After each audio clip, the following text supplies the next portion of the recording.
اللهم صل وسلم وبارك عليك يا حبيبي يا شفيعي يا خير خلق الله. وصفة جديدة من وصفات يوميات روز. الوصفة النهاردة جميلة، شكلها بتشهي، غير ما ان شكلها بتشهي طعمها كمان بيودي في مكان تاني. وصفة جميلة، وصفة لذيذة، وصفة بتودي في مكان تاني. ما شاء الله لا قوة الا بالله. شايفين السمك عامل ازاي؟ حلاوة مفيش بعد كده في الشكل. فما بالكوا بقى الطعم بيودي في مكان تاني، طعم خطير. السمكة من جوه كده دايبة دوب، واللحمة بتاعتها بيضة مستوية جميلة، ومن بره شكلها خطير وشكلها جميل. وصنف من أصناف السمك اللي هيشرفك قدام سفرتك، لو حطيتيها على السفرة يشرفك قدام ضيوفك في سفرتك. وتجديد في نوع من انواع السمك، بس بصراحة الطعم كان في مكان تاني. فيلا بقى ندخل نشوف احنا عملنا الكلام الجميل ده ازاي. نكمل بقى.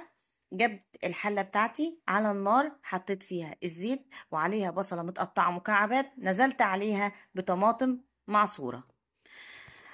بعد كده بدأت ان انا ابهر الطماطم بتاعتي، بس ما كترتش البهار بتاعي لان لسه هحط التركية التانية اللي هي هتدي للسمكة نفسها الطعم اللي انا قصدي عليه. فبدأت ان انا احط نسبة شطة، نسبة بابريكا، نسبة كزبرة، نسبة كمون، والملح بتاعي كان خفيف. وده بالنسبة للصلصة. السمك بتاعي مغسول كويس جدا، بطنه مغسولة كويس جدا، متنضف كويس جدا. بعد كده بدأت ان انا بقى اتبله في الدقيق. دقيق وعليه ذرة ملح، او مش حابة تحطي اي حاجة، هو دقيق وبس، لان احنا هنعمل التتبيلة التانية دي هو يتشرب منها كل حاجة. بدأت بس اديله صدمة كده على نار عالية. انا مش عايزة يستوي ولا عايزة اي حاجة، انا عايزة ياخد بس الصدمة على نار عالية اللي يلون معايا، يعني يلون بس مش اكتر. الخلطة بتاعتي دي طماطمايه، على بصلايه، على فلفل، على راس توم كاملة، عايزة اكتر من 10 فصوص توم تكون كبيرة، بالكمون، بالكزبرة، ببهارات السمك، بفلفل حراق. لو مش موجود فلفل حراق حط شطة ناشفة، لان عايزة الوصفة تكون حراقة الجماعة اللي بيحبوا الاكل يكون سبايسي كده. بدأت الوصفة بتاعتي دي او الخلطة بتاعتي دي نزلت بيها في الصلصة بعد ما استوت، او في الطماطم الفريش اللي مضروبة بعد ما استوت. الصينية بتاعتك القمر اللي هتاخد حجم السمك بتاعك. على فكرة السمك ده ممكن ينفع بقى سمك بلطي، سمك بتاع اللي هو القمرة، سمك بلاميطة، سمك تاني، البوري. اي نوع من انواع السمك ممكن تعمليها بنفس الوصفة دي، هتطلع لك السمك في مكان تاني. بدأت بقى ان انا اجيب الصينية بتاعتي اللي هدخلها الفرن، واحط تحتها الخلطة اللي انا عملاها دلوقتي. الخلطة اللي هي الصلصة بالخلطة بتاعت السمك. التوم كتريه وما تخافيش، لان السمك يعني توم يعني كمون يعني بهارات سمك، هيودي الدنيا في مكان تاني. بدأت بقى ان انا ارص السمك بتاعي اللي واخد صدمة فين على البوتاجاز في الزيت كده بالتتبيلة بتاعته او بالدقيق بتاعه بس. بعد ما خلصته بحط بقى بقية التتبيلة بتاعتي اللي انا عاملاها، يتشرب بقى من الصلصة والطماطم. اهم حاجة في السمك انك تدوقي التمليحة بتاعته او الحدق بتاعه.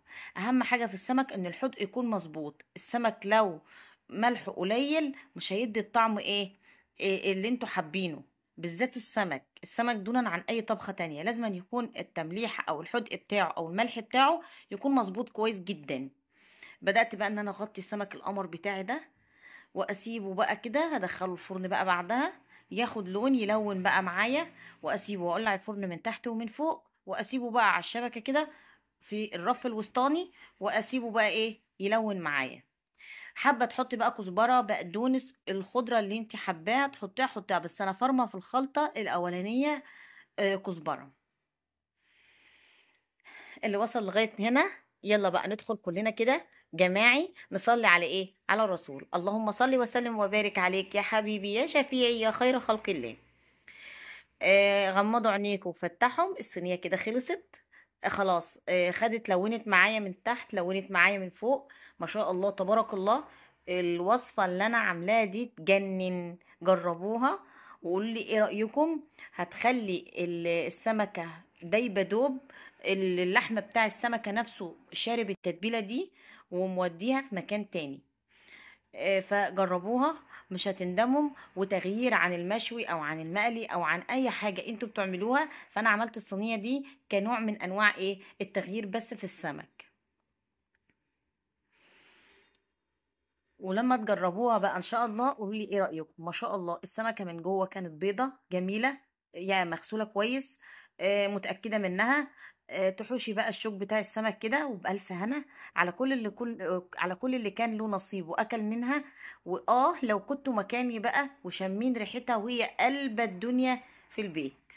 ما شاء الله لا قوة الا بالله، كانت ريحتها جميلة. واستودعكم الله.